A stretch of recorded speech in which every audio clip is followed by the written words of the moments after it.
এবার ইউরোপ খুব কঠোর অবস্থান নিয়েছে। আমি এর আগে একদিন জাতিসংঘ মহাসচিবের সাথে ইউরোপিয়ান ইউনিয়নের জোসেফ বোরেল, তাদের পররাষ্ট্র বিষয়ক যিনি প্রধান, তার স্টেটমেন্ট নিয়ে কথা বলেছিলাম এবং স্বাভাবিকভাবে আমরা অনেকে যৌক্তিকভাবেই বলতে পারি যে সেটাকে পাত্তা দেয়নি, যে বিবৃতি তো অনেক দেখলাম, এই বিবৃতি আর কি বা হবে। কিন্তু ইউরোপিয়ান ইউনিয়ন সম্প্রতি, গতকালই ইনফ্যাক্ট একটা নিউজ আমাদের সামনে এসেছে, তারা খুব গুরুত্বপূর্ণ একটা পদক্ষেপ নিয়েছে যেটার সাথে ব্যবসা বাণিজ্য এবং অর্থায়ন জড়িত। এবং সেটা দেখে আমার মনে হয়েছে বাংলাদেশের পোশাক রপ্তানিও ঝুঁকির মুখে পড়তে পারে যদি এই বর্বরতা এইভাবে চলতে থাকে। আসবো সেই জায়গায়, তার আগে একটা ফান একটু দেখে নেওয়া দরকার। পররাষ্ট্রমন্ত্রী জনাব হাসান মাহমুদের সাথে ইউরোপিয়ান ইউনিয়নে পররাষ্ট্র সেক্রেটারি জেনারেল স্টেফানো সানিনো দেখা করেছেন। বাংলাদেশের পক্ষ থেকে বলা হয়েছে, মন্ত্রীর পক্ষ থেকে বলা হয়েছে, সংকট উত্তরণে ইইউ বাংলাদেশের পাশে রয়েছে। এখানে বলা হচ্ছে উনি ইইউ বাংলাদেশের পাশে রয়েছে, সংকট উত্তরণে ইউরোপিয়ান ইউনিয়ন সহযোগিতা করবে, দেখা করেছে।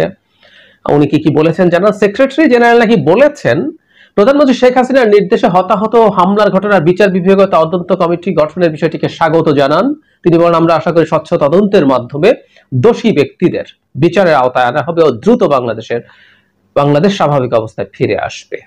তারপর ইত্যাদি ইত্যাদি। অথচ মজার ব্যাপার হচ্ছে, এই ভদ্রলোক পররাষ্ট্রমন্ত্রীর সাথে যখন দেখা করেছেন, তারপরে একটা টুইট করেছেন। সেই টুইটটা নিয়ে প্রথম আলো নিউজ করেছে। হেডলাইন হচ্ছে, ব্রাসেলসে পররাষ্ট্রমন্ত্রীর সঙ্গে বৈঠকে ইইউর গভীর উদ্বেগ। কোটা সংস্কার আন্দোলনকারীদের ঘিরে বিক্ষোভকারীদের ওপর মাত্রাতিরিক্ত বল প্রয়োগ ইউরোপিয়ান ইউনিয়ন গভীর উদ্বেগ জানিয়েছে। আজ বুধবার ব্রাসেলসে ইইউ সদর দপ্তরে পররাষ্ট্রমন্ত্রী হাসান মাহমুদের সঙ্গে আলোচনায় ইউরোপিয়ান ইউনিয়নের বহিঃসম্পর্ক বিষয়ক মহাসচিব স্টিফানো সেনিনো বিক্ষোভকারীদের উপরে বল প্রয়োগের জবাবদিহি নিশ্চিতের পাশাপাশি সংকট নিরসনে সংলাপের আহ্বান জানিয়েছেন। তিনি তার এক্স যে মানে আমরা যেটা আগে টুইটার ছিল সেখানে এগুলো বলেছেন। তিনি লিখেছেন, বাংলাদেশের পররাষ্ট্রমন্ত্রীর সঙ্গে দেখা হয়েছে এবং সাম্প্রতিক বিক্ষোভে বাংলাদেশের আইন শৃঙ্খলা রক্ষাকারী বাহিনীর মাত্রাতিরিক্ত বল প্রয়োগে গভীর উদ্বেগ পুনর্ব্যক্ত করেছি। আমি আন্দোলনে যুক্তদের সঙ্গে আচরণের জবাবদিহি নিশ্চিত ও সংলাপের আহ্বান জানিয়েছি। মানবাধিকার বাংলাদেশের সঙ্গে ইউরোপিয়ান ইউনিয়নের সম্পর্কের একটি মৌলিক উপাদান। আমি এর আগের দিন আপনাদের পড়ে শুনিয়েছি, জোসেফ বোরেলের যে স্টেটমেন্টটা ছিল ওটা এত কনক্রিট, মানে বাংলাদেশে থেকে আমরা যা যা দেখেছি খুব জেনুইনলি সেই কথাগুলো জনাব জোসেফ বোরেল বলেছিলেন।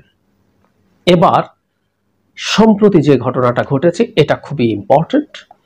বাংলাদেশের বিরাজমান পরিস্থিতিতে অংশীদারিত্ব চুক্তির আলোচনা স্থগিত করেছে ইইউ। বাংলাদেশের সঙ্গে একটি নতুন অংশীদারিত্ব সহযোগিতা চুক্তি নিয়ে আলোচনা ইউরোপিয়ান ইউনিয়ন স্থগিত করেছে। আগামী সেপ্টেম্বর মাসের প্রথম দফায় এই আলোচনা শুরু হওয়ার কথা ছিল, তবে বাংলাদেশের চলমান পরিস্থিতির আলোকে আলোচনা স্থগিত করা হয়েছে বলে ইউরোপ একজন মুখপাত্র জানিয়েছেন। ওই মুখপাত্র ইমেইলে প্রথম আলোকে জানিয়েছেন, নতুন কোনো তারিখ এখনো ঠিক হয় নাই। অংশীদারিত্ব সহযোগিতা চুক্তির আওতায় ইউরোপিয়ান ইউনিয়ন একটি দেশের সঙ্গে অর্থনৈতিক ও বিভিন্ন ক্ষেত্রে সহযোগিতা দিয়ে থাকে। বাংলাদেশ ও ইউরোপিয়ান ইউনিয়নের মধ্যে পারস্পরিক সম্পর্ক আরো সম্প্রসারণ ও বিকাশের লক্ষ্যে গত বছরের 25 অক্টোবর নতুন ইইউ বাংলাদেশ অংশীদারিত্ব সহযোগিতা চুক্তির বিষয়ে আলোচনা শুরুর সিদ্ধান্ত হয়। প্রধানমন্ত্রী ছিলেন সেখানে, ইইউ কমিশনের প্রেসিডেন্ট উর্সুলা ফন ডার লেয়েনও ছিলেন। ওই অনুষ্ঠানে বাংলাদেশের বিদ্যুৎ খাতে নবায়নযোগ্য জ্বালানি প্রকল্পে 40 কোটি ইউরোর অর্থায়নের লক্ষ্যে ইউরোপীয় বিনিয়োগ ব্যাংক ও বাংলাদেশ সরকারের মধ্যে একটি চুক্তি হয়। জলবায়ু পরিবর্তনের সাথে আরো কথা, শিক্ষা এবং শোভন কাজী, গভর্নেন্স, নানান ক্ষেত্রে তাদের এই রকম সহযোগিতার কথা ছিল। পরে বলা হচ্ছে, বিরাজমান পরিস্থিতির আলোকে প্রথম আলো বলছে, নতুন অংশীদারিত্ব সহযোগিতা চুক্তি নিয়ে ইউরোপিয়ান ইউনিয়ন ও বাংলাদেশের মধ্যে প্রথম দফার আলোচনা স্থগিত করার এই সিদ্ধান্ত এসেছে সাম্প্রতিক কোটা আন্দোলনকে কেন্দ্র করে সহিংস ঘটনার প্রতি ইইউর সাড়া হিসাবে। তাহলে খুব স্পষ্টভাবে আমরা যেটা দেখতে পাই সেটা হলো শুধু বিবৃতি না, প্রথম জোসেফ বোরেল এবার সেক্রেটারি পররাষ্ট্রমন্ত্রীকে একই কথা পুনর্ব্যক্ত করেছেন, তিনি তার এক্স হ্যান্ডেলে সেটা বলেছেন এবং এবার একটা কনক্রিট পদক্ষেপ নিয়েছেন যার সাথে পার্টনারশিপ এবং ফিনান্সিয়াল ইস্যুস জড়িত। এই মুহূর্তে বাংলাদেশ সরকারের কাছে প্রতিটা ডলার ইউরো কত ভ্যালুয়েবল আমরা বুঝি। সুতরাং অঙ্ক, এর মধ্যে কয়েক কোটি ডলার, বেশ অনেক কোটি ডলারের অংশীদারিত্বের প্রশ্ন ঝুলে গেল। তার চেয়ে বড় কথা হচ্ছে it's a message to the government, এবং এটা একটা ভবিষ্যৎ পার্টনারশিপের ঝুঁকি তৈরি করতে পারে। আমরা জানি বাংলাদেশ তার সবচেয়ে বেশি পোশাক রপ্তানি করে একক দেশ হিসাবে ইউরোপিয়ান ইউনিয়নে, একক ইউনিট হিসাবে, দেশ হিসাবে না, একক দেশ যদি বলি সেটা আমেরিকা, কিন্তু ইউরোপিয়ান ইউনিয়ন যদি ইউনিট হিসাবে ধরি আমরা 27টা দেশের রপ্তানি আমেরিকার চাইতে বেশি, বেশ খানিকটা বেশি। এখন প্রশ্ন হচ্ছে বাংলাদেশ এলডিসি যতদিন আছে ততদিন ইউরোপের কাছ থেকে জিএসপি বলে একটা সুবিধা পায়, এভরিথিং বাট আর্মস, ইবিএ বলে, মানে আপনি অস্ত্র ছাড়া যে কোনো রপ্তানি দ্রব্যের ক্ষেত্রে এই সুবিধা পান, এবং বাংলাদেশ ইউরোপে জিএসপি সুবিধা নিয়ে রপ্তানি করে, এটা মনে রাখতে হবে।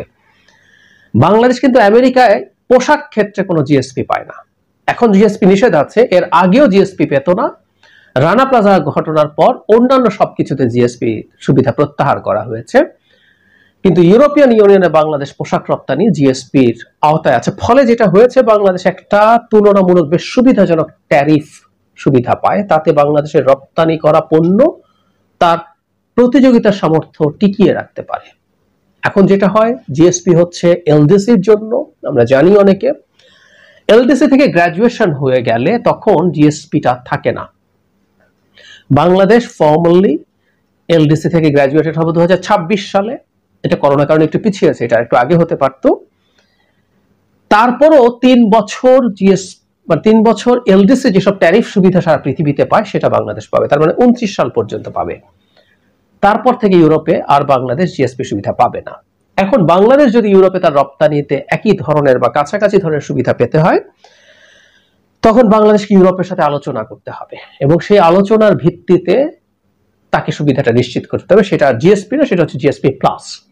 এই জিএসপি প্লাসের সাথে একটা দেশের অনেকগুলো পলিটিক্যাল ইস্যু জড়িত থাকে। ইউরোপিয়ান ইউনিয়নের বাংলাদেশে যিনি অ্যাম্বাসেডর ছিলেন নির্বাচনের আগে বহুবার বলেছেন যে জিএসপি প্লাসের জন্য নির্বাচন কেমন, গণতন্ত্র কেমন, মত প্রকাশের স্বাধীনতা আছে কিনা, মানবাধিকার কি অবস্থায় আছে, শ্রমিক অধিকার কি অবস্থায় আছে, এগুলো সবকিছু তারা বিবেচনায় নেবেন, নিয়ে তারা ডিসাইড করবেন। কেউ কেউ বলবেন 29 সাল তো অনেক দেরি, না, এটা এবছরই এই আলোচনাগুলো হয়ে শেষ হওয়ার কথা আছে। তার মানে বর্তমানে যে ঘটনাটা ঘটলো, যে স্টেপ তারা নিল পার্টনারশিপ এগ্রিমেন্ট, যে ভবিষ্যতে যে পার্টনারশিপ সেটা যে ডিসকাশন, যেটা যে আলোচনা সেটা স্থগিত করে দিয়েছেন, তাতে আমাদের এটা মনে হতেই পারে, হওয়ার যৌক্তিক কারণ আছে, বাংলাদেশের ভেতরে জনগণের অধিকারের উপরে যে পরিমাণে ক্র্যাকডাউন করা হচ্ছে, মানুষের উপর যে বর্বরতা চালানো হচ্ছে, একই ধরনের বর্বরতা যদি চালানো হয় তাহলে সেটা ইউরোপকে এতই বিরক্ত করতে পারে যে বা জিএসপি প্লাসের আলোচনায় সমস্যা হতে পারে, ইভেন এখনকার এক্সিস্টিং জিএসপি বাতিল করার মতো সিদ্ধান্তের দিকেও যেতে পারে, আমেরিকা যেটা করেছে। জিএসপি বাতিল হলে যেটা হবে, জিএসপি বাতিলের ক্ষেত্রে আপনি এই যে ট্যারিফ সুবিধাটা পাচ্ছিলেন তা পাবেন না, ফলে ইউরোপের মাটিতে আমাদের পোশাকের দাম বেড়ে যাবে। তখন দেখা যাবে আমাদের কাছাকাছি কম্পিটিশন যারা করে, ভিয়েতনাম, কম্বোডিয়া এবং আফ্রিকার কিছু দেশও এখন এই ক্ষেত্রে এগিয়ে আসছে, আমরা যেসব সেক্টরে বা সেগমেন্টে আমাদের প্রোডাকশন তৈরি হয় তারা আমাদের চাইতে প্রতিযোগিতায় এগিয়ে যাবে, সেটা আমাদের জন্য একটা বড় ঝুঁকির পরিস্থিতি তৈরি করবে। এবং এটা তার চেয়ে বড় ঝুঁকি সরকারের দিক থেকে ইন্টারনালি হবে, কারণ ব্যবসায়ীরা যদি দেখেন যে তাদের ব্যবসায় সমস্যা হচ্ছে, আমরা কিছুদিন আগে দেখেছি প্রধানমন্ত্রী এই কারফিউর মধ্যে ব্যবসায়ীদেরকে তার বাড়িতে বা অফিসে ডেকে নিয়ে যান, এবং আমি খেয়াল করলাম উনি খুব বিরক্তি প্রকাশ করেছেন, কারণ ব্যবসায়ীরা ইন্টারনেট খুলে দিতে বলছিলেন, তাদের সংকটের কথা বলছিলেন, পোর্ট বন্ধ হয়ে আছে সেগুলোর কথা তুলছিলেন, প্রধানমন্ত্রী বিরক্ত হচ্ছিলেন তাদের উপরে।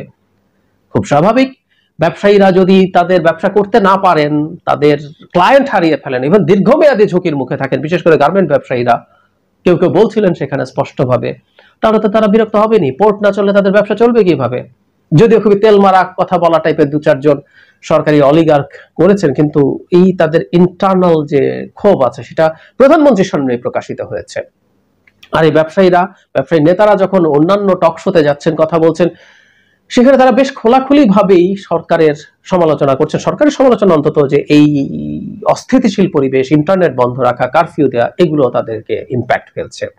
এখন এই সরকারটাকে, এই অবৈধ সরকার তার ক্ষমতায় থাকানোর জন্য যদি দমন পীড়ন এভাবে চালাতে থাকে, তাতে যদি তাদের রপ্তানির উপরে বড় প্রভাব পড়ার ঝুঁকি তৈরি হয়, এটা ব্যবসায়ীদেরকে সরকারের পেছনে যেরকম স্লোগান টোগানও দিচ্ছিল একবার, আমাদের মনে থাকার কথা, তেল মারা, তেল সাংবাদিকরা কি মারে, ব্যবসায়ীরা আরো বেশি মারে, সেই পরিস্থিতি থেকে তাদের সরে আসার সম্ভাবনা তৈরি করবে। ফলে সরকার এদিকেও একটা বড় চাপে পড়বে বলে ধারণা করা যায়। আমরা চাইবো, আমরা এটা এক্সপেক্ট করব যে আমাদের ব্যবসায়ীরা অন্তত এই জিনিসটা বুঝবেন যে এরকম একটা সরকার, যে সরকারটা তার অবৈধ ক্ষমতা টিকিয়ে রাখার জন্য, সেটাকে প্রলম্বিত করার জন্য জনগণের উপরে বিভৎস বর্বরতা চালিয়েছে, চালাচ্ছে, চালাবে, তার কাছ থেকে তাদের সমর্থন সরিয়ে আনা, তাকে চাপ তৈরি করা যে এভাবে ক্ষমতায় থাকা যাবে না। এটা তাদের ব্যক্তিগত, এটা দেশটের ভাবার দরকার নেই। আমরা যদি এইভাবেও চিন্তা করি, আমি বলছি না ব্যবসায়ীরা দেশ নিয়ে ভাবেন না, আমি বলছি না ব্যবসায়ীরা দেশপ্রেমিক নন, কিন্তু অন্তত তাদের ব্যবসার কথাও যদি তারা চিন্তা করেন,